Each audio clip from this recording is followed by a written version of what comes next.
chapitre 1, du verset 1 à 6. Paul, apôtre de Jésus-Christ, par la volonté de Dieu, aux saints qui sont à Éphèse et aux fidèles en Jésus-Christ.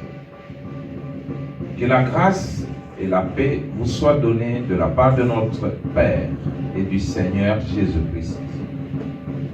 Béni soit Dieu, le Père de notre Seigneur Jésus-Christ, qui nous a bénis de toutes sortes de bénédictions spirituelles dans les lieux célestes en Christ. En lui, Dieu nous a élus avant la fondation du monde, pour que nous soyons saints et irrépréhensibles devant lui.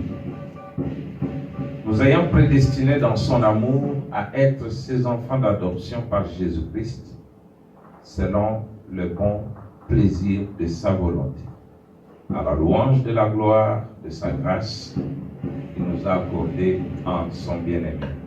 Prions. Seigneur, nous te remercions pour nous avoir donné ce dimanche, où nous commémorons toujours la résurrection de notre Seigneur Jésus, qui a laissé un mémorial là à Jérusalem, une tombe vide, montrant qu'il y a la vie après la mort, montrant que ceux qui croient en lui ne peuvent être déçus, même s'ils sont broyés, calcinés, dévorés par des bêtes, aussi sûr que 2 fois 2 font 4, ils seront dans leur gloire de la jeunesse. Nous te remettons ce moment, Seigneur, que tu nous bénisses, que tu nous dises quelques paroles réconfortantes qui vont nous montrer que nous sommes dans le bon et que nous ne sommes pas perdus. Bénis cette réunion du début jusqu'à la fin, au nom du Seigneur Jésus. Amen. Nous allons nous asseoir et nous allons continuer avec notre petit sujet. Vous voyez ici, c'est dans tous les premiers âges de l'Église où la Bible dit Paul, apôtre de Jésus-Christ, par la volonté de Dieu, aux saints qui sont à Éphèse. Vous voyez, ces gens n'étaient pas des morts. Ils ne sont pas devenus saints après leur mort. C'était des saints vivants. C'était des gens comme nous et vous. Et cela veut dire qu'ils n'avaient pas d'erreur? Non, ils commettaient d'erreurs. Même leur pasteur, Pierre, Paul l'a réprimandé pour avoir joué un peu à l'hypocrisie. Mais il était un saint. Parce que les saints, ce sont ceux-là qui sont sanctifiés par la parole, comme Jésus l'avait dit. Amen. Père, sanctifie-les par la parole. Ta parole est la vérité. Quand nous écoutons la vérité de notre temps, cela nous sanctifie et nous sommes des saints. Donc, ne soyez pas choqués si je dis où est le saint Jean-Claude? C'est un saint. Où est le saint Dom Béni? Où est le saint tel? Où est la sainte telle? Nous sommes des saints. Où est le saint Branham? Branham est un saint. Je suis un saint. Donc, Dieu parle aux saints. Alors, nous avons continué ici. Paul dit, en lui, Dieu nous a élus avant la fondation du monde. Avant qu'il y ait une lune, avant qu'il y ait un Jupiter, un Vénus, une Terre, Dieu lui-même nous a élus. Il t'a élu, il m'a élu, il nous a élus. Amen. Selon le bon plaisir de sa volonté. C'est ça, le verset du milieu. Nous ayant prédestinés dans son amour à être ses enfants d'adoption par Jésus-Christ, selon le bon plaisir de sa volonté. Qui peut contredire Dieu? Qui peut lui dire qu'il a mal fait d'avoir élu tel et tel pour qu'il soit ceci ou cela? Voilà, nous sommes en train de parler de la solution qui précède le problème. Le premier jour, nous avons montré que quand Israël était sur son chemin vers Israël, vers la Palestine, c'était un chemin des difficultés, mais chaque fois qu'il y avait une difficulté, Dieu était là comme solution à leurs problèmes. Devant la mer Rouge, il était la solution. Devant les eaux amères, il était la solution. Alors qu'il s'est tourmenté, où est-ce que nous allons trouver une bonne eau? Dieu dit à Moïse, non, la solution est là. Elle vous a précédé, elle est là. Prends ce morceau d'arbre, jette dans l'eau, et cette eau deviendra douce. Quand ils avaient faim, Dieu était la solution, il les a nourris. Quand ils avaient des problèmes de maladie, de morsures de serpents, Dieu était la solution. Il a pourvu aux serpents des reins. Quand ils avaient besoin de la viande, Dieu a pourvu. Alors nous avons lu par Frère Branham, il nous a dit, connaître le message nous suffit. Amen. Le message, c'est la parole, et la parole, c'est Dieu. Et Dieu est notre bonheur, Amen. il est notre joie, il est notre paix, il est notre garantie. Amen. Il n'y a pas un endroit où nous nous sentirons heureux comme cet endroit ici. Jamais, il n'y en a pas.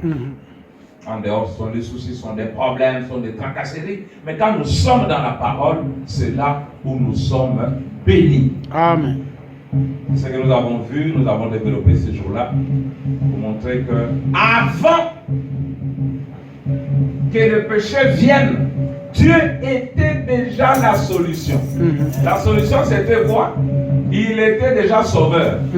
Le sauveur a précédé le pécheur. Amen. Le péché, c'est un problème, mais qui a une solution parce que nous avons un sauveur. Dieu connaissant que les temps de séduction, les temps difficiles vont venir, les gens ne sauront plus quoi adorer et qui adorer. Ils ne connaîtront plus le vrai Dieu. Alors, pour nous éviter tous ces problèmes, Dieu a pris nos noms, il les a inscrits dans le livre de vie de l'agneau qui a été immolé avant la fondation du monde. Amen. Cela rassure aux croyants, surtout de ce temps, qu'il doit être calme. Devant n'importe quel problème, la solution nous a précédés. Amen. Dieu nous a sécurisés. Il nous a cachés dans le livre. Il a inscrit nos noms dans le livre. Ceux-là qui sont inscrits dans le livre n'adoreront jamais la bête. Amen. Ils n'adoreront jamais Satan. Ils sont sécurisés. Et c'est ce que nous sommes. Alors, nous avons essayé de montrer, c'est la partie que nous avions commencé ces jours-là, pour montrer que si nous sommes des enfants de Dieu, et Dieu est la parole, nous ne pouvons être autre chose que la parole. Amen. Parce que souvent, quand on dit au commencement de la parole est avec Dieu, la parole s'est faite chair, les gens limitent la parole à Jésus. Jésus était le premier fils et il devait amener à la gloire d'autres fils. Amen. Si le premier fils était la parole, alors les autres fils sont la parole. Je crois que nous allons développer ça. Alors, Frère Branham nous a parlé vendredi que quand nous parlons de l'élection, de la prédestination, comme nous le voyons maintenant, Dieu n'a pas prédestiné des personnes. Il a prédestiné la sémence, la parole. Amen. C'est tout ce qu'il importait. Ou que cette sémence prédestinée, donc cette personne est prédestinée. Peu importe l'obscurité, peu importe les obstacles, cet homme viendra à la lumière, peu importe ce que vous pouvez faire. Amen. Dès que la lumière de son jour brille, il répond. Parce que la vie répond à la vie. La profondeur appelle la profondeur. Amen. Je me sens bien. Amen. On ne peut pas cacher la vie. C'est ce que Frère Branham dit. On ne peut pas la cacher. Avant de venir ici, je parlais dans mon église à Kinshasa sur la saison des bonnes nouvelles. Un sujet qui nous a beaucoup bénis. Nous avons parlé des saisons, comment l'hiver ridiculise les arbres. Les arbres qui étaient beaux, qui avaient des fleurs, courbent leur tête. Humiliés devant l'hiver. Les feuilles tombent, il n'y a plus rien. Quand vous regardez l'arbre, vous dites, oh, ça n'est fini de cet arbre. Mais Frère Branham dit, où est la sève de l'arbre? La sève de l'arbre descend dans les racines, là où il y a la chaleur. Amen. C'est la vie, elle est cachée là. Amen. Tu peux te glorifier. Voilà, j'ai mis fin à la vie de cet arbre. Non, tu n'as rien fait. Attends seulement que 3 mois passent, que le printemps arrive, vous allez voir cet arbre rebourgeonner, vous allez voir cet arbre reprendre vie. Amen. Amen. Gloire au Seigneur. Amen. C'est ce qui fait que le printemps, oh là là, je ne vais pas le développer ici, notre printemps dans lequel nous entrons, c'est un printemps éternel. Amen. On ne peut plus revenir dans l'hiver. Amen. Donc ça nous a bénis et je crois que ça bénira aussi beaucoup d'enfants de Dieu. Alors, nous avons montré que Dieu a prédestiné la parole et la sémence. Nous avons parlé de ce que nous étions avant la fondation du monde, ces esprits qui adoraient Dieu pendant des millions et des millions d'années, et comment Satan est venu séduire les 2 tiers. Et Frère Branham dit que voilà ce qui fait que le 2 tiers du monde est dans le péché. Mais seulement la minorité est dans la vérité, parce que ils sont des esprits qui sont restés fidèles depuis les cieux. Même ici, nous serons toujours fidèles à la parole. Alléluia. Alors, quand l'un de ces esprits entre en toi, mon frère, ma soeur, regarde ce que toi tu vas être. Ce sont les esprits fidèles à la parole. Vous croyez la parole? Ce sont des esprits rebelles depuis là-bas. Vous allez être rebelles à la vérité de votre temps, mais vous garderez votre piété là, votre religiosité. Vous serez là en priant, mais quand on vous présente la parole de votre temps, vous êtes rebelle comme cela. Ainsi que Caïn s'est rebellé à Abel, qui était la parole de son jour. Vous verrez que Judas s'est rebellé à Jésus, qui était la parole de ce temps-là. C'est pourquoi vous voyez aussi les rebelles d'aujourd'hui, ils se sont rebellés à William Branham, la parole de son âge, et ils continuent à se rebeller en nous, la parole. Amen. Oh là là. Voilà, maintenant Frère Branham dit ici dans la parole parlée de la sémence originelle, 150, partie 1, il dit: vous ne pouvez pas être une sémence et être en désaccord avec la parole. Parce que la parole est la sémence. Amen. Et si vous êtes la parole, comment pouvez-vous être en désaccord avec elle? Vous seriez en désaccord avec vous-même. Ah, je crois que vous n'avez pas compris. Hein. C'est profond. Si vous êtes la parole, comment allez-vous être en désaccord avec la parole? Si vous êtes la parole et que vous êtes en désaccord avec la parole, alors vous êtes en désaccord avec vous-même parce que vous êtes la parole. Mon message n'est pas difficile, je suis en train de montrer votre identité. Quand Jésus a dit: qui dit-on que je suis, moi le Fils de l'homme? Ils ont dit: tu es ceci, tu es cela. Et quand Pierre a dit: tu es le Christ, le Fils du Dieu vivant, il a reconnu ce que Jésus était. Jésus ne s'est pas tué. Il lui a donné aussi la révélation de lui-même. Il dit: et je t'ai dit, tu es Pierre. Alléluia. Après avoir connu la parole, qu'est-ce que la parole a dit de toi? Amen. Et la parole ce matin te dit que tu es la parole. Amen. Oh, gloire au Seigneur. Il dit: vous seriez en désaccord avec vous-même. Vous iriez à l'encontre du but même que vous poursuivez. Voilà pourquoi pour un fils de Dieu, peu importe, nous, je vous donne mon secret. Moi, quelque chose que Frère Branham a dit, que je la comprenne ou pas, j'ai dit Amen. Amen. Quand Frère Branham a fait l'expérience de l'au-delà, on lui a dit: précieux frère, si tu n'étais pas venu, nous ne serions pas ici.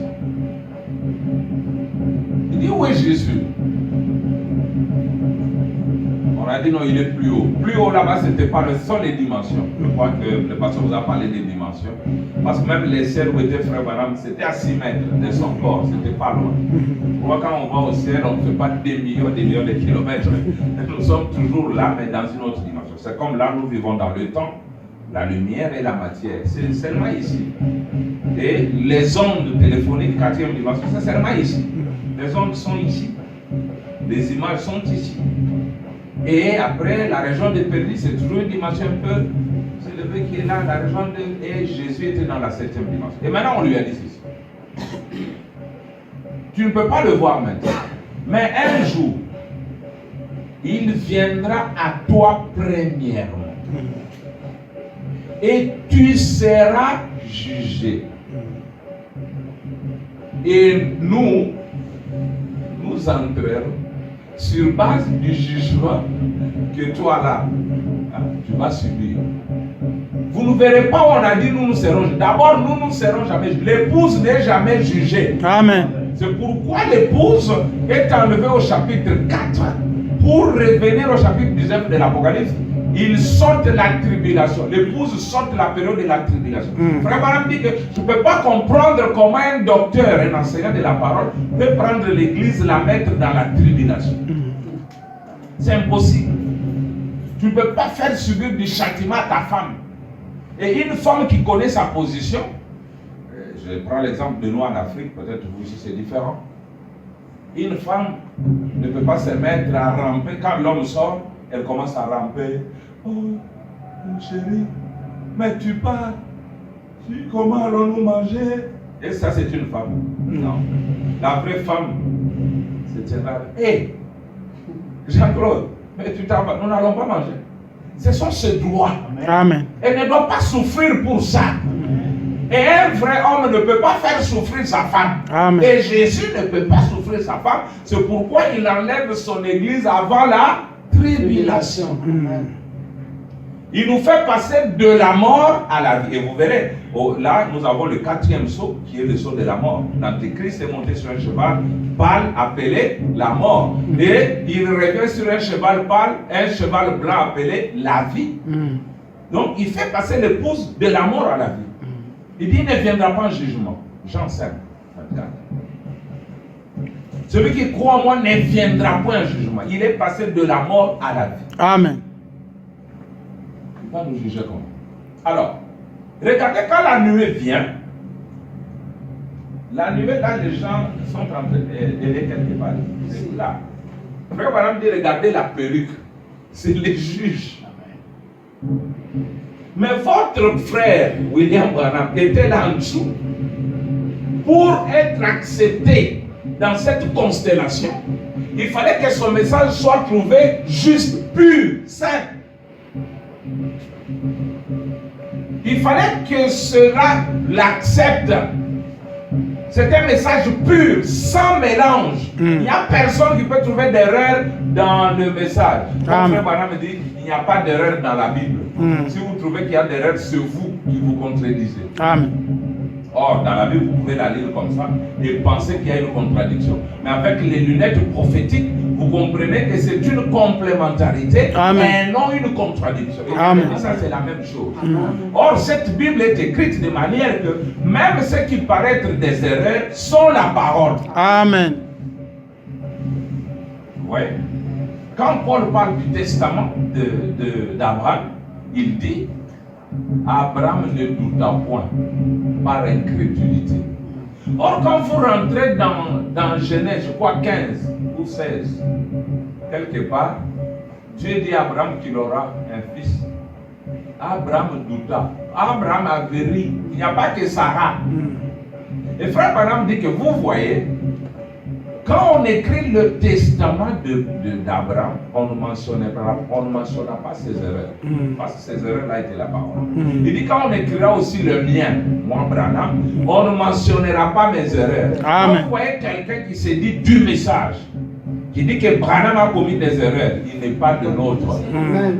On ne peut pas écrire un testament de Branham en mentionnant les erreurs. Branham dit que ce que vous pensez être des erreurs vont être un tremplin pour vous. Amen. Donc Dieu a laissé ces erreurs pour que quand vous arrivez là-bas, vous sautez. Ça vous propulse. Il a menti. Ok, il pouvait mentir et se repentir sans le dire. Mais pourquoi il est venu le dire? Pourquoi ça se trouve dans le bande? C'est pour que quand nous arrivons là, quand notre tour viendra, que nous puissions comprendre comment agir. Amen. Comment nous en sortir. Ce ne sont pas des erreurs, c'est la parole. Parce qu'un prophète, même sa façon de s'habiller, c'est la parole. Amen. Sa façon de parler, c'est la parole. Sa façon de se marier, c'est la parole. Je n'ai pas le temps de tout lire parce que nous n'avons pas assez de temps. Alors, si vous doutez de la parole, surtout ce message, c'est fini. laisser la tête. Parce que nous avons dit que quand Dieu se sont partagés l'homme avec Satan, Satan a pris la tête, les raisonnements. Alors, c'est pas une logique mathématique que nous apprenons à l'école. La parole se croit par la foi. Amen. Nous croyons. Et c'est tout. Comment vous allez traverser la mer Rouge? Je ne sais pas, mais je sais que nous traversons. Or, d'après la science, il faut avoir un bateau, il faut avoir des gilets de sauvetage, etc. Mais moi, sans rien, c'est comme Moïse, il va en Égypte avec un bâton à la main. On dit, Moïse, où vas-tu? Il dit, je vais en Égypte. Faire quoi? Je dis, faire la conquête de l'Égypte. Avec combien d'hommes? Il dit, seul. Et quelle arme? Il dit, j'ai un bâton. Est-ce que la science peut croire ça? La tête peut croire ça? Non, mais la foi croit. Moïse est parti avec le bâton, il a délivré le peuple d'Israël devant les chars, devant des armes compliquées. Amen. Voilà. Si vous êtes la parole, comment pouvez-vous être en désaccord avec elle? Vous seriez en désaccord avec vous-même. Amen. Vous iriez à l'encontre du but même que vous poursuivez. Amen. Alors, qui nous a aidés avant la fondation du monde? Comment? Et ensuite, il nous prédestine. Il dit, toi, tu seras une marmite qu'on va seulement chauffer. Tu seras noir à cause de la fumée on va préparer en toi. Et toi, on va seulement boire. On mettra de l'eau pure pour boire. Toi, Pharaon, je te suscite pour la colère. Quand je vais seulement montrer ma colère, c'est en toi. Mais toi, quand je vais montrer ma gloire, c'est en toi. Amen. Quand il finit de prédestiner, Dieu qu'on le lise carrément. Il dit ça. Romains 8, 28. Nous savons du reste que toute chose concourt au bien de ceux qui aiment Dieu, de ceux qui sont appelés selon son dessein. Car ceux qu'il a connus d'avance, ça c'est la préconnaissance de Dieu, il les a aussi prédestinés à être semblables à l'image de son Fils, afin que son Fils fût le premier-né entre deux frères, un frère, plusieurs frères. Jésus connaissait ce mystère. En quittant le monde, il dit, dites à mes frères que je vais vers mon Père et leur Père, vers mon Dieu et leur Dieu. Il a montré dans Jean 12 qu'il était le grain seul, l'enfant unique de Dieu, qui devait être sémé dans le but de produire plusieurs autres fils semblables à lui. Il était l'incomparable. Mon côté à Kokane Naïf. Mais après, au temps de la moisson, il n'est plus seul. Il a plusieurs autres frères. Amen. Vous êtes ses frères. Amen. Vous êtes ses sœurs. Amen. Vous avez un même Père, un même Dieu. Maintenant, il dit, ceux qu'il a prédestinés, il les a aussi appelés. Comment toi tu peux te limiter à la prédestination sans que Dieu t'appelle? Frère, on dit que si Dieu t'a prédestiné, il t'appellera d'une manière ou d'une autre, même une minute avant la mort, comme le voleur à la croix. Il a eu son occasion à la croix et il a cru. Donc tu ne peux pas arrêter la prédication de l'évangile parce que tu es prédestiné. Le poisson est prédestiné, mais il faut qu'on jette le filet pour qu'on puisse l'attraper. Tu es prédestiné, mais prouve-nous que tu l'es. C'est la réaction devant la parole de ton temps qui nous montrera si tu as été prédestiné ou pas. Amen. Alors il dit, ceux qu'il a prédestinés, il les a aussi appelés. Dieu doit t'appeler, tu dois entendre ta voix. On parlait avec les pasteurs à propos de nos enfants. Et vous voyez, nos enfants naissent, les enfants des pasteurs, ils sont habitués à venir à l'église, tout ça. Mais il faut que Dieu les appelle.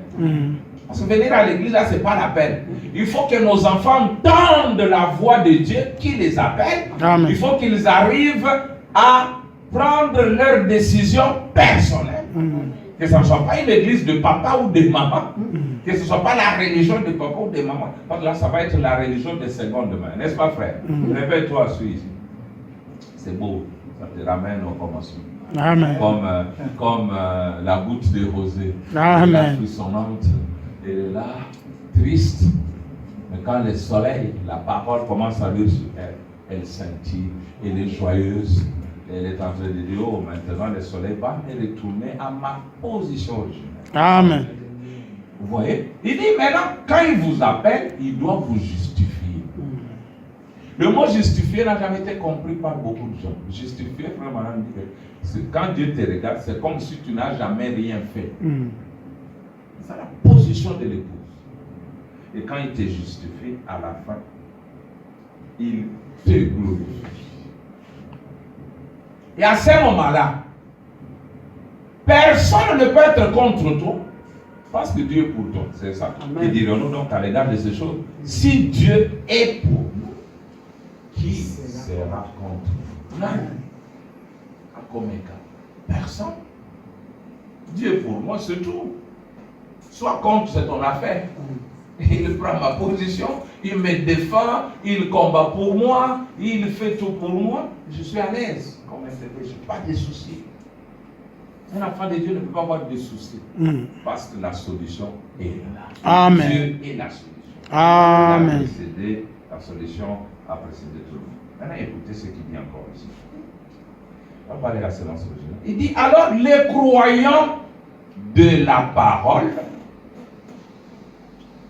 et l'esprit doivent être un. Vous saisissez? L'Assemblée dit Amen. Amen. Les croyants de la parole et l'esprit sont absolument un. Amen. Ce n'est pas vous qui pensez. Vous n'utilisez pas votre pensée. N'est-ce pas merveilleux? Amen. La pensée qui était en Christ est en vous. Amen. Voyez, avec la pensée qui est en Christ, vous accepterez la parole. Amen. Exactement comme lui. Amen. Pourquoi? Parce qu'il était la parole. Amen et amen. Et avec la pensée de Christ en vous, vous êtes la parole. Vous êtes la parole vivante de Dieu. Amen. Amen. Je veux que nous nous habituions à ce langage-là. Je suis la parole vivante, moi ici. Amen. Je ne peux pas laisser la parole à certaines personnes. La parole, c'est moi. C'est toi. C'est ça même le but de Dieu. Nous allons arriver, frère Branham dit que, vous voyez, le seul qui était digne de prendre le livre et d'abord le sceau dit à ses croyants, vous en êtes dignes. Amen. Amen. Et je disais un jour à mon église, j'ai dit, ok, autrefois je ne t'ai pas dit, mais aujourd'hui la parole me déclare digne. Que Dieu ose encore fermer le livre et le sceller de cette chose, je vais l'ouvrir. Amen. Parce que je suis digne. Amen. Et frère Branham dit, vous voyez, la raison pour laquelle Jean pleurait, c'est parce qu'aucun d'eux n'était racheté. Mais aujourd'hui, il m'a racheté. Ok, ferme le livre, je vais l'ouvrir. Amen. Je vais l'ouvrir. Bon. Il dit, et avec la pensée de Christ en vous, vous êtes la parole. Vous êtes la parole vivante de Dieu. Ses représentants ici sur terre. C'est vrai. Continuant l'œuvre. Amen. C'est comme ça que devait être l'Église. Et à ce moment-là, alors la Bible est manifestée de nouveau. Comme dans ses débuts du temps des disciples. Exactement comme dans les disciples. La Bible vit de nouveau. Complétez? En vous. Amen. La Bible ne doit pas rester sur le papier, la Bible doit marcher. Amen. La Bible va au marché. La Bible vient à l'église. La Bible va consoler un frère. La Bible doit devenir vous. La Bible là doit être lue en vous. Amen. On doit la voir en vous parce que vous êtes la parole. Aujourd'hui, la vraie parole qu'on doit lire, ce sont les croyants. Amen. Et nous avons vu que les croyants étaient dans les livres et c'était les paroles du livre. Et quand on ouvre les livres, c'est pour les lire. Et qu'est-ce qu'on lit? C'est vous. Et qui êtes-vous? Christ. Oh là là. Il continue ici, il dit, mon Seigneur, il parle maintenant d'Abraham et Sarah. Regardez comme c'est beau. Vous allez voir comment vous êtes sécurisés dans ce tableau d'Élohim, Abraham et Sarah. Parce que le défaut, la faute qu'avait commise Sarah méritait la mort. C'est ce que Frère Branham dit. Dieu dit, pourquoi tu as ri? Elle dit, je n'ai pas ri. Il dit, c'est la fête de Dieu menteur. Il fallait qu'elle soit tuée. Mais elle ne pouvait pas être tuée à cause d'Abraham. Et aujourd'hui, cette Sarah-là, c'est nous. Est-ce que Dieu peut nous tuer, nous? Non. C'est ce que nous allons voir. Il ne peut pas nous tuer à cause de Christ. Amen. Il ne peut pas.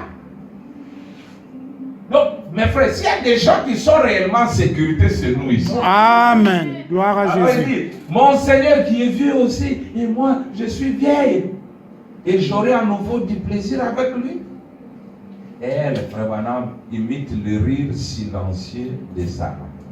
Et l'ange a montré à Abraham qui il était, qu'il était la parole. Il a dit, pourquoi Sarah a-t-elle ri? Alors il l'a appelée pour qu'elle vienne. Et elle a dit, je n'ai pas ri. Il a dit, au contraire, tu as ri. Qu'est-ce? C'est la grâce. Amen. Vous voyez? Sur le champ, Dieu l'aurait tué. Sur le champ. Mais il ne le pouvait pas. Oh, vous voyez notre stupidité? Il nous tuerait tous sans exception. Mais il ne le peut pas. Amen. Pour tuer Sarah, il aurait été obligé de prendre Abraham parce que Sarah était une partie d'Abraham. Amen. Ils étaient un par leur union. De même, prendre l'église et la détruire, il ne le peut pas. Parce qu'elle est une partie de lui-même. Christ. Amen. Une partie de lui-même. La parole qui est faite chair. Oh, Amen. c'est ton ordre qu'il est nous leçons. Il ne pouvait pas le faire. Vous saisissez? L'assemblée dit Amen. Il ne pouvait pas la tuer. Il ne pouvait pas lui ôter la vie. Parce qu'elle était une partie d'Abraham. Vous voyez? Elle était chair de sa chair et os de son os. Amen. Écoutez, Branham. Quand nous faisons des erreurs, il ne faut pas dire, eh bien, j'ai essuyé un échec. Non, ce n'est pas ça qui... Abraham aussi en a essuyé des échecs, vous voyez. Mais il ne pouvait pas prendre l'église. Il ne peut pas tuer les élus. Amen. Il ne peut pas vous ôter la vie parce que vous êtes une partie de lui-même. Vous êtes la parole. La parole est en vous. Elle se manifeste. Elle démontre ce qu'elle est. L'amour, la joie, la paix, la patience. Toutes les paroles de Dieu, vous les croyez toutes. Elles agissent. Dieu agit à travers vous. Vous voyez, vous êtes une partie de la parole qui est Christ. Il nous est enseigné qu'il est la parole. Et nous sommes chair de sa chair. Amen. Et os de son os. Voilà. Maintenant, nous avançons vers quelque chose. Amen. Frère, il n'y a rien qui peut donner l'assurance aux croyants de sa dépendance. De savoir qui tu es. Amen. Que tu es os de l'os de Jésus. Tu es la chair des chairs de Christ. Tu es une partie de Dieu. Donc tu fais partie de Dieu. Quand il était Elohim, comme je le parlais avec un frère, quand il était Elohim, nous étions là. Parce que les théologiens définissent que Elohim, c'est Dieu au pluriel. C'est Dieu avec ses attributs. Faisons l'homme à notre image.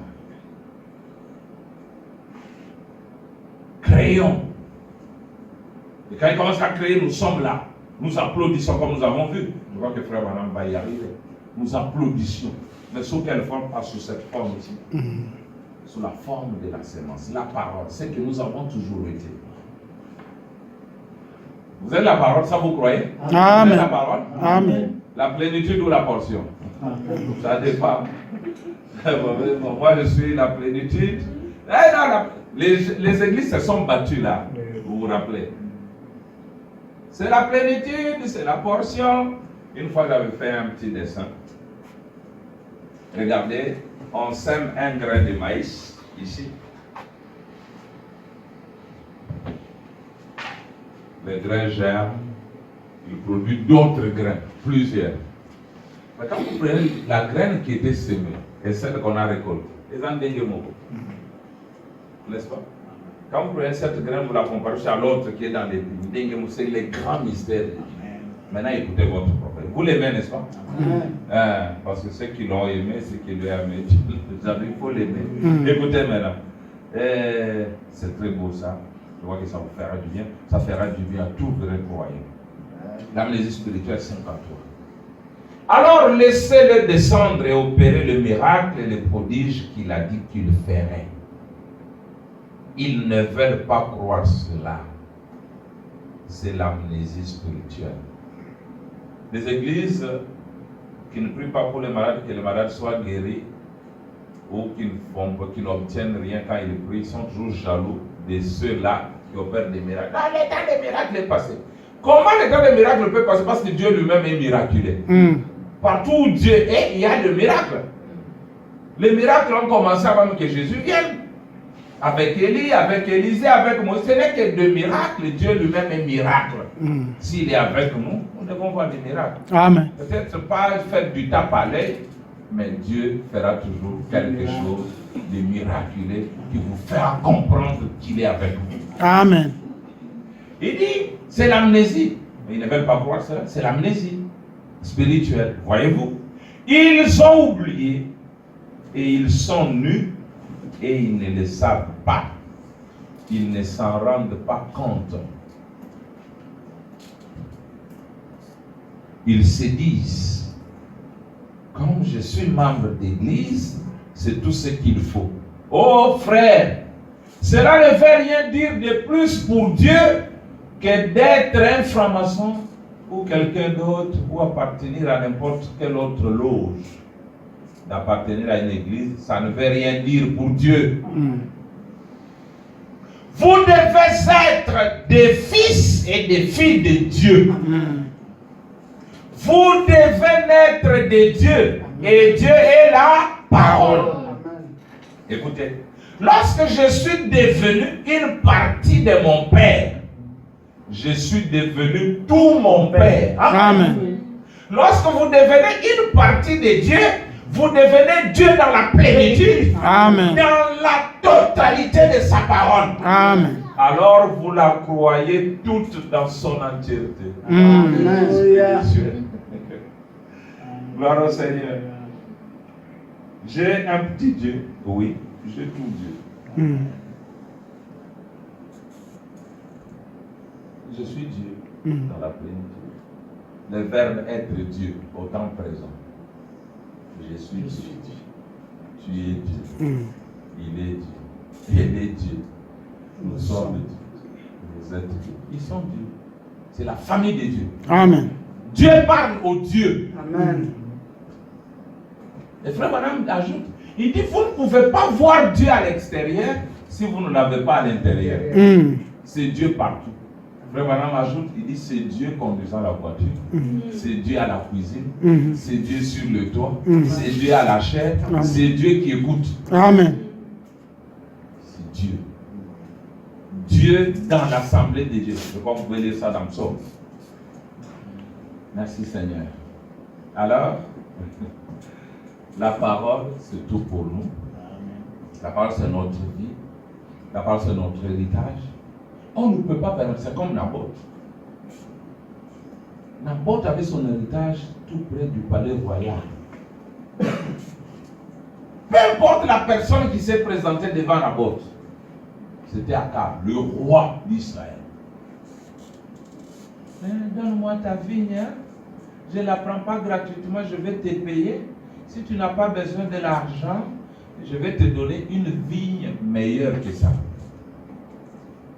En d'autres termes, donne-moi la parole, prête-moi ta parole, vends-moi la parole. Moi, je vais te donner autre chose meilleure que ça.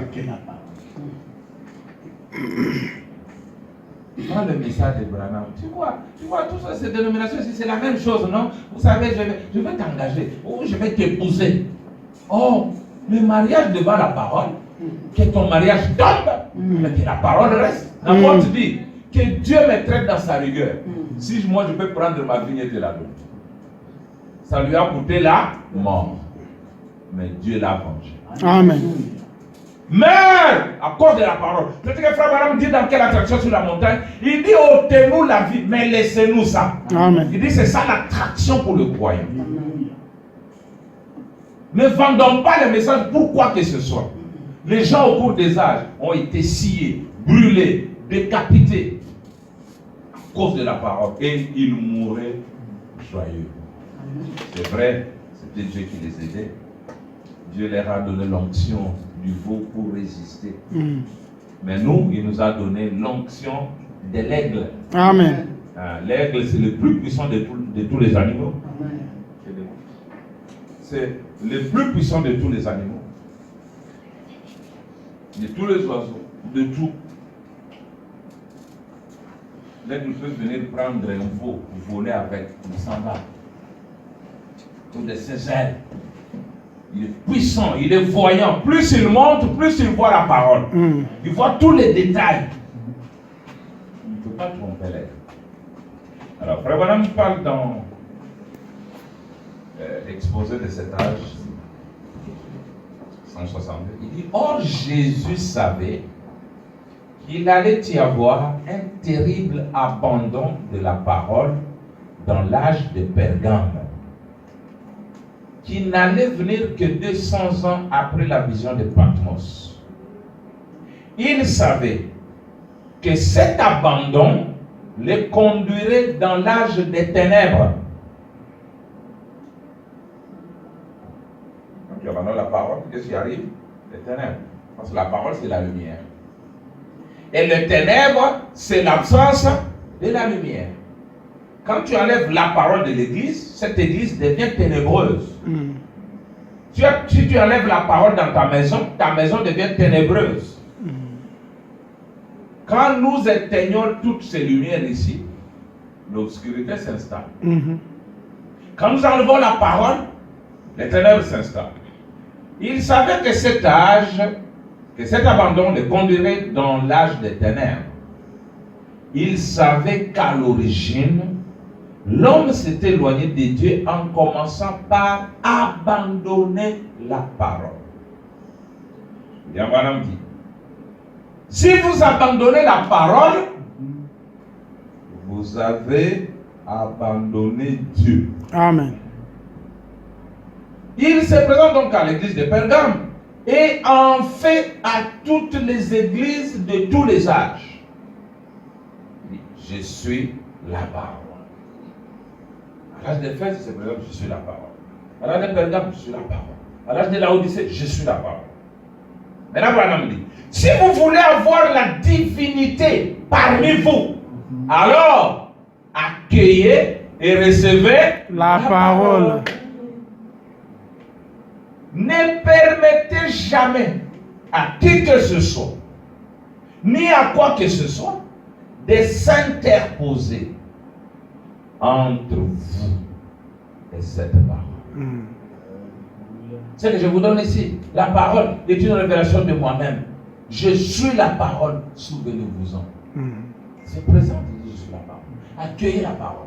Quand vous accueillez la parole, quand vous la recevez, vous avez la divinité parmi vous. Dieu parmi vous parce qu'il est la parole. Au commencement était la parole. Les cieux et la terre passeront, mais la parole n'est pas jamais. Elle va demeurer. Et quand vous êtes la parole, vous ne pouvez pas être détruit. Vous ne pouvez pas être annihilé. Même si on vous prenait, on vous brûlait, vous ne pouvez pas mourir, vous êtes la parole. C'est là que Frère Branham dit. Si vous entendez à la radio, on dit Frère Branham est mort, ne le croyez pas. Parce que Frère Branham est déjà mort. On ne peut pas me détruire. On ne peut pas me faire taire. On ne peut pas vous faire taire. On dit qu'on peut tuer les messagers, mais on ne peut pas tuer son message. Amen. Il va continuer à vivre. On a tué Abel, mais la voix d'Abel a continué à crier. On a tué Étienne, mais la voix d'Étienne résonnait dans les oreilles de Paul jusqu'à la fin de sa vie. Vous pouvez me tuer, mais ma voix résonnera. Toujours, vous vous rappellerez de ça. Merveilleux. Maintenant, on ajoute quelque chose de plus. Quelle sécurité. Ce message est toujours.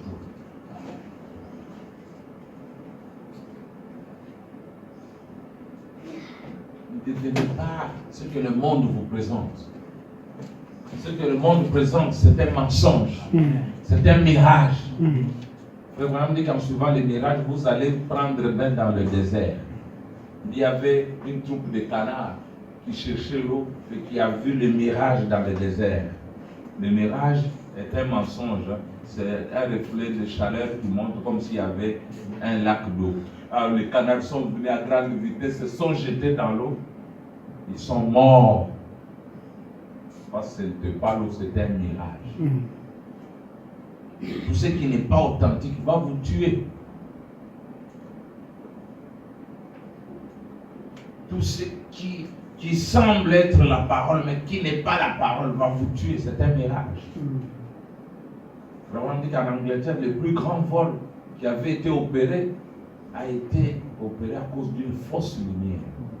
On prend une fausse lumière, on met quelque part pour montrer que le train doit s'arrêter. Le train s'arrête, les bandits sortent, ils prennent pour l'argent jusqu'à ce jour.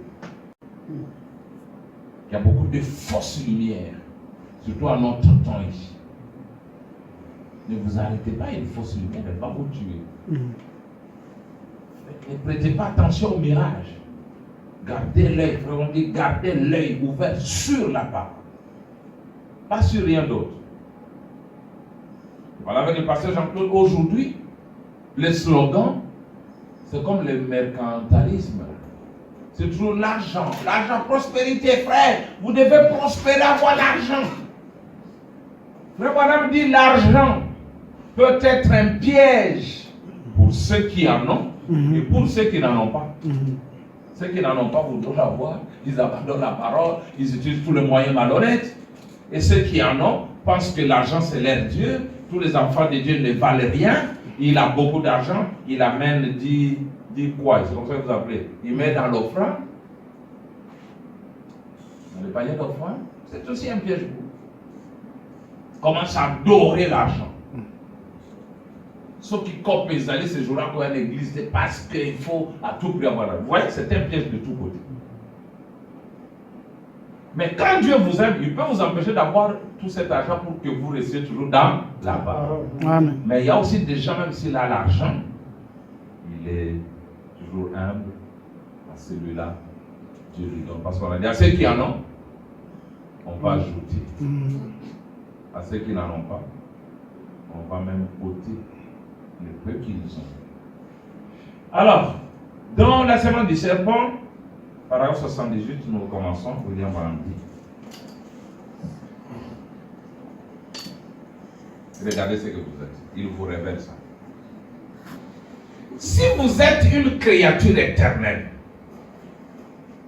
alors vous n'avez jamais eu de commencement et vous ne pourrez jamais avoir de fin. Quand on dit j'ai la vie éternelle, les gens pensent que il a commencé en 1978. Maintenant, il va vivre éternellement. Non. Tout ce qui a un commencement doit avoir une fin. Quand on parle d'éternel, c'est quelque chose qui n'a jamais commencé, qui n'a jamais fini. Il dit, si vous êtes une créature éternelle, alors vous n'avez jamais eu de commencement et vous ne pourrez jamais avoir de fin. En effet, éternel, ça vient du mot qui n'a ni commencement ni fin. Ça vous choque ça? C'est la vérité. Nabanda jolie. Parce que quand il n'était pas encore Dieu, j'étais là. Amen. Il m'a élu avant la fondation du monde. Moi, je suis plus vieux que le monde. Je suis éternel. Vous vous en souvenez, n'est-ce pas? Je parlais ce matin de Melchisedec. Quand il est allé au devant d'Abraham, il revenait de la défaite du roi. La Bible dit dans Hébreux 7 que Lévi a payé la dîme à Melchisedec quand il était dans le règne de son père Abraham. Abraham a engendré Isaac, Isaac a engendré Jacob, Jacob a engendré Lévi, c'est-à-dire père, grand-père et arrière-grand-père. Et pendant que Lévi était dans le règne de son arrière-grand-père, la Bible lui reconnaît le mérite d'avoir payé la dîme à Melchisedec. Mon frère, il n'était pas né, mais il avait payé la dîme. C'est là que vous verrez que quand Jésus mourait à la croix, moi ici j'étais là. J'étais là. Quand Moïse traversait la mer Rouge, j'étais là. Quand Dieu créait, j'étais là. Alors je n'ai pas de fin. À moins que vous liez cela à ma chair. Oui, ma chair ici a un commencement et une fin. C'est là que Branham dit que même Jésus a un commencement et une fin. Parce qu'il est né et il est mort. Il a eu un commencement de vie et fin de vie. Mais lui, Jésus, a dit qu'avant qu'Abraham soit, je suis. Avant qu'Abraham fût, je suis. C'était lui tout le temps. Et c'est le même processus avec vous. Vous étiez en Dieu avant même que le monde ne soit. Vous existiez toujours. Alors il dit, vous parlez d'Éternel. Oh là là. Il n'a pas dit, il l'a fait en nombre. Vous allez essayer de justifier, non? Il l'a fait en nombre, c'est l'ombre. Abraham dit, il n'a pas dit, il l'a fait en ombre. Il l'a fait potentiellement. Il n'a pas dit ça. La Bible dit, il a payé la dîme. Amen. Lui-même dit Amen. Amen.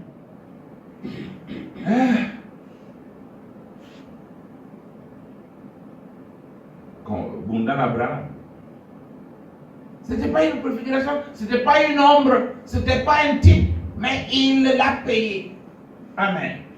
Alors, si nous venons de la bonne sémence, quand Paul a prêché l'évangile, j'étais là. Amen. Et vous étiez là. Abraham dit, on va se plonger là-dedans dans une minute jusqu'au bout. Tozinda. Jusqu'ici. Remarquez, c'est ce que l'Écriture nous déclare. Elle est même allée très loin en arrière. Pensez un peu, Lévi, ensuite Jacob, son père, ensuite Isaac, son père, ensuite Abraham, son père, son arrière-grand-père. Quand Lévi était dans les rêves de son arrière-grand-père, il a payé la dîme à Melchisedec. Amen. Et aujourd'hui, vous trouvez des gens qui ne payent pas la dîme. Je ne sais pas d'où ils viennent, eux. Regardez comment le paiement de la dîme est sévère. Dieu qui possède les cieux et la terre. L'air lui appartient. Le diamant lui appartient. L'or lui appartient. Les eaux lui appartiennent. Le poisson lui appartient. Mais il était préoccupé par la dîme d'Abraham. À qui au bloqué Nazéra? Quand tu viens de vendre tes histoires là, Dieu vient dire non, je ne te laisse même pas le temps d'arriver à la maison parce que tu vas changer d'idée. Toi aussi là, où est la dîme? Abraham a payé. Lévi a aussi payé. Abraham dit que c'est un ordre sévère. Vous voulez être béni? Vous avez parlé de loi de principe. Oui, mais paye la dîme. Voilà la parole qu'amène que les gens n'aiment pas payer la dîme. Qui paye la dîme? Il ne faut pas qu'on croie que tel paye, l'autre ne paye. Il faut payer sa dîme. Amen. Même le pasteur doit payer sa dîme. Amen. Et la dîme qu'il reçoit, il paye aussi 1/10 à d'autres serviteurs. Amen. William Branham continue. Je veux vous demander, de qui est-il question dans Job 27, 38? De quoi on a lu ça ce jour-là? Quand il a dit, où étais-tu quand je fondais la terre? Quand les étoiles du matin chantaient ensemble et que les fils de Dieu poussaient des cris de joie. qui étaient ces fils de Dieu qui poussaient des cris de joie? Jésus leur a dit, je me réjouissais avec vous avant la fondation. Alléluia. Amen. Tu ne peux pas dépasser Jésus. On connaît cahier sauté. Tu ne vas même pas le corriger.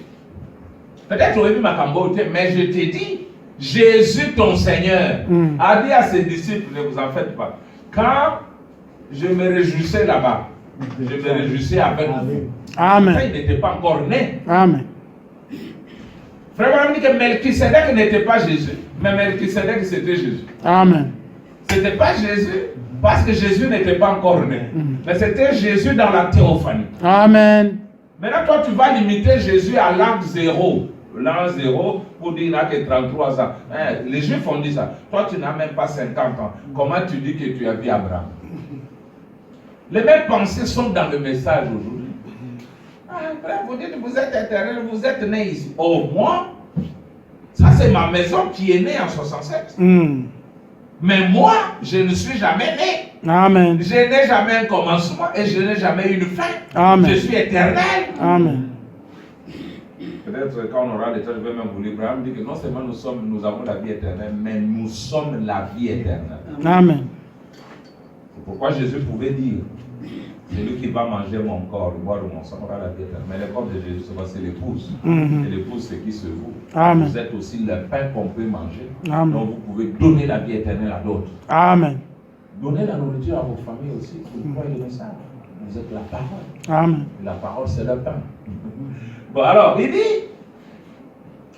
je vais vous demander, de qui est-il question? Job 38. Quand il a dit, où étais-tu quand j'ai fondé la terre?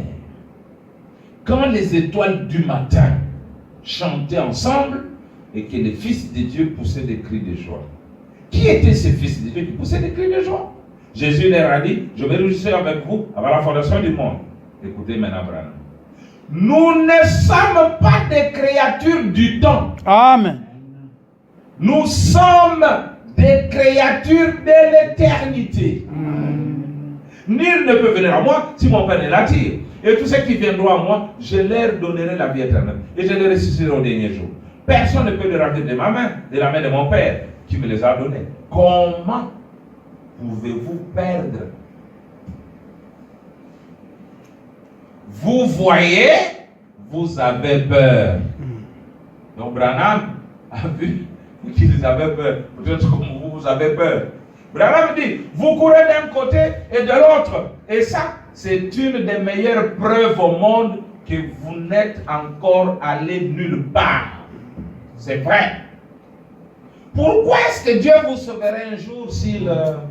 Combien dans cette église peuvent lever la main qui croient que Dieu est infini? Amen. Vous savez ce que le mot infini veut dire?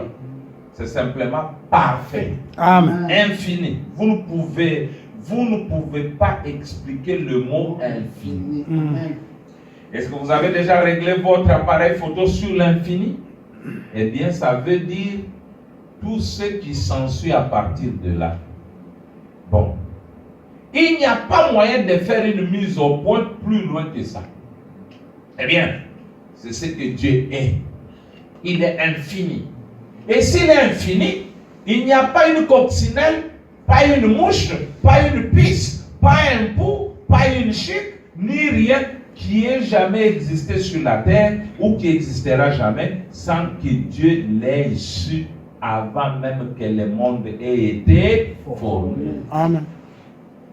Au coronavirus, tout ça, connaît. Amen. Voilà un peu une conception de l'infini. Amen. Eh bien alors, un Dieu infini qui vous sauve maintenant, en sachant qu'il va vous perdre la semaine prochaine, ou le mois prochain, ou l'année prochaine, voyons, il irait à l'encontre du but même. Il ne peut pas vous perdre. Amen. Il ne peut pas. Il ne peut pas vous perdre. C'est difficile, c'est impossible. Comment il va me sauver? Et il sait que un an après, il va me perdre. S'il fait ça, c'est qu'il n'est pas infini. S'il sait que je serai perdu l'année prochaine, alors il ne me sauvera pas. Écoutez. Celui qui écoute mes paroles et qui croit celui qui m'a envoyé a la vie éternelle et ne viendra jamais en jugement. Mais il est déjà passé de la mort à la vie. Impossible. Vous ne pourriez pas plus. Celui qui est né de Dieu ne pratique pas le péché, car la semence de Dieu demeure en lui. Et il ne peut pas pécher. Comment est-ce qu'il peut pécher alors qu'il y a une offrande pour le péché qui est là pour lui? Comment est-ce que je peux être malade alors que je suis en parfaite santé? Comment est-ce que je peux être aveugle alors que je vois? Oh là là. Comment est-ce que je peux être dans le bâtiment et en dehors du bâtiment en même temps? Comment est-ce que je peux être ivre et à jeûne en même temps? Vous ne pouvez pas. Alors, quand vous êtes sauvés, vous êtes sous l'expiation et vos péchés ne vous sont pas comptés. Amen. Si toi tu ne crois pas ça, alors tu es perdu. Parce que chaque jour tu pêches. Peut-être même en étant ici, par tes pensées, tu as déjà péché. Or, quand ça arrive, il y a une offrande qui a déjà été offerte. Alors Dieu ne compte pas cela. Et il dit, David n'a-t-il pas dit, heureux l'homme à qui Dieu ne compte pas le péché et n'impute pas le péché? Écoutez, écoutez ça. Écoutez, please. Dieu ne retient pas le péché contre sa créature. Amen. Branham dit, c'est fort ça. Amen. Amen. Amen. Ne sautez pas en disant non, je vous demande de pécher, non. Même si je ne vous demande pas de pécher, d'une manière ou d'une autre, vous allez pécher.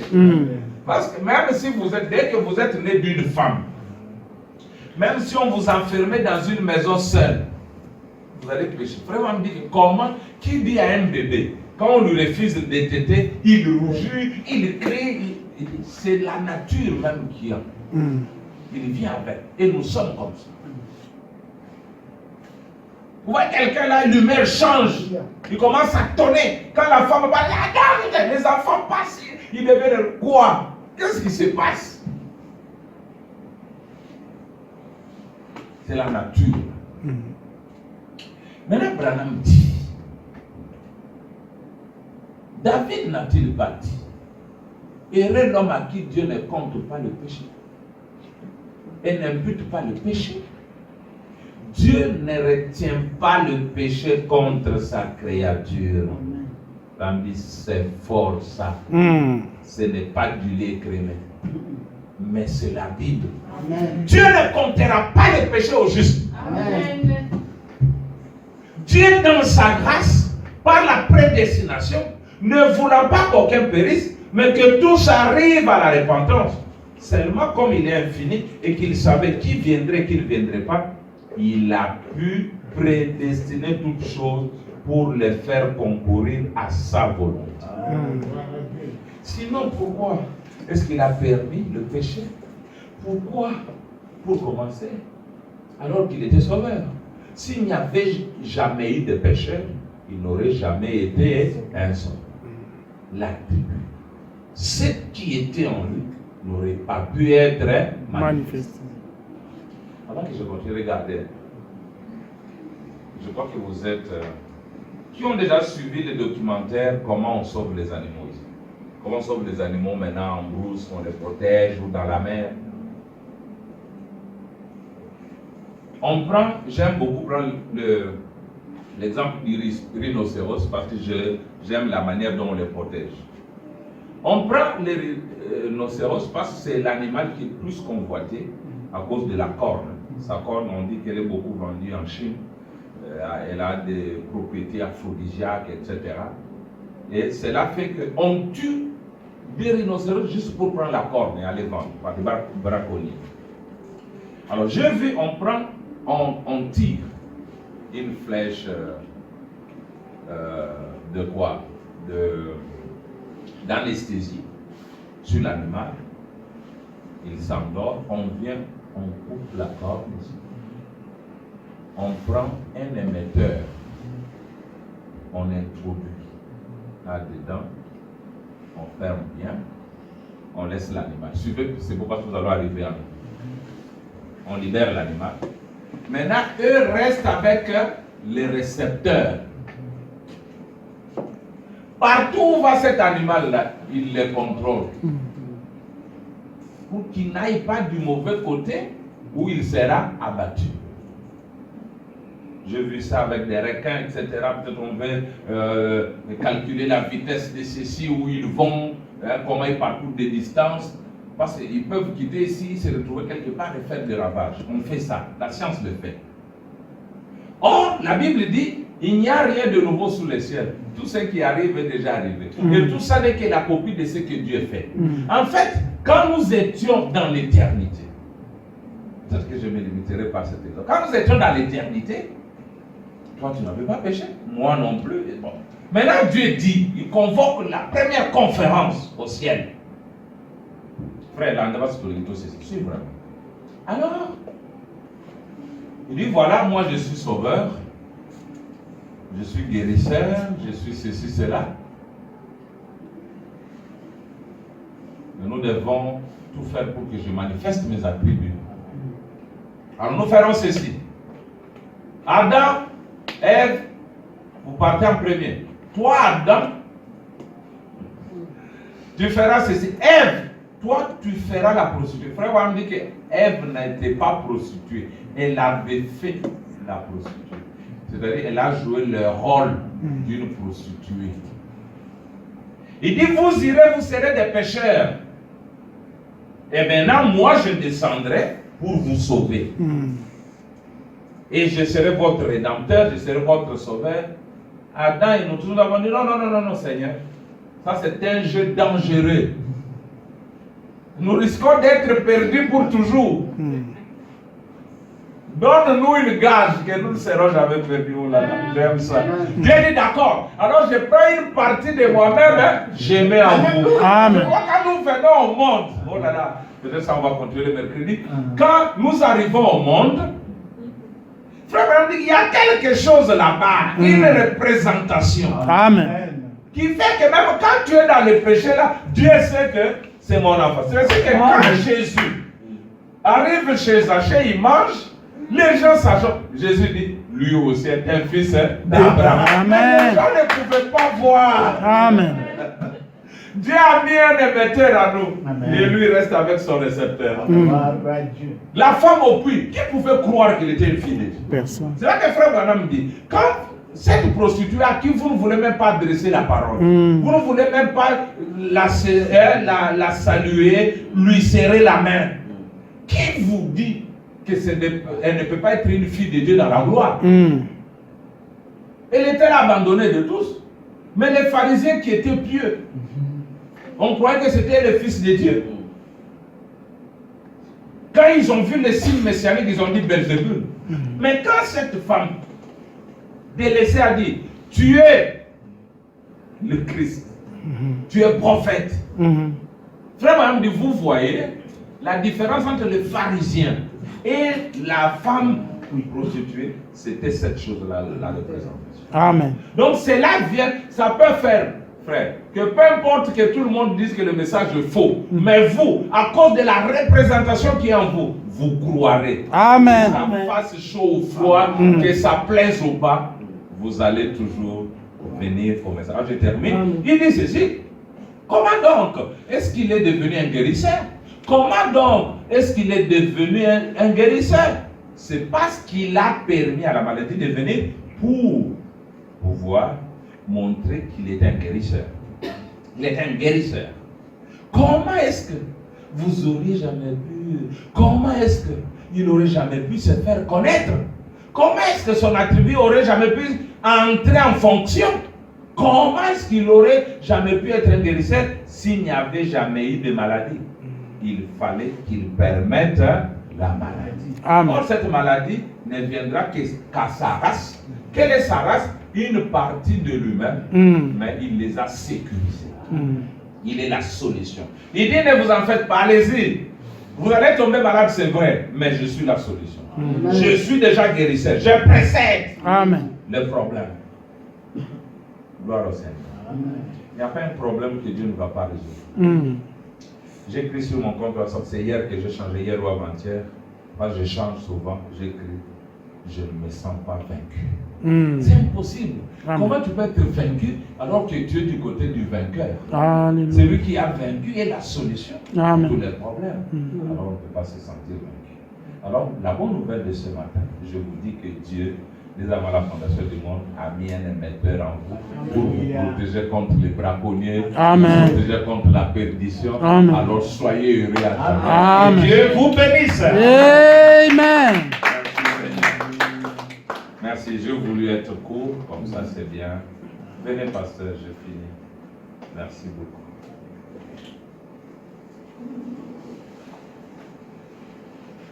Merci Seigneur.